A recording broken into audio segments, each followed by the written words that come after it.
अस्सलाम वालेकुम viewers, how are you? I hope you all are doing good. अच्छा, ये कुछ डिज़ाइंस आप लोगों के लिए मैं स्पेशली लाई हूँ, ऐसी गर्ल्स जो कि खुद स्टिच कराना चाहती हैं अपने कपड़े। मतलब उनको आइडिया होता है, वो मतलब उनको आइडिया हो जाता है, डिज़ाइन अगर उनके पास होता है ना, तो वो कपड़ा परचेज़ करके खुद मार्केट में बहुत अच्छे-अच्छे कलर्स में सिंपल ड्रेसेस मिल जाते हैं। पठानों के पास चले जाएँ, किसी और शॉप्स पे चले जाएँ, तो आप खुद स्टिचिंग करा के घर में भी कर सकती हैं, किसी टेलर से भी करा सकती हैं। तो ये बहुत सोफिस्टिकेटेड लुक लगता है इससे, बहुत ही खूबसूरत।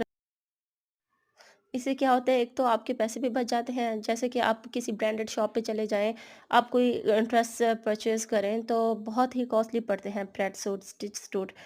तो ये आप कपड़ा खरीद कर खुद ही स्टिच कर सकती हैं, ये बहुत ही आपको प्यारा लुक देता है। एंड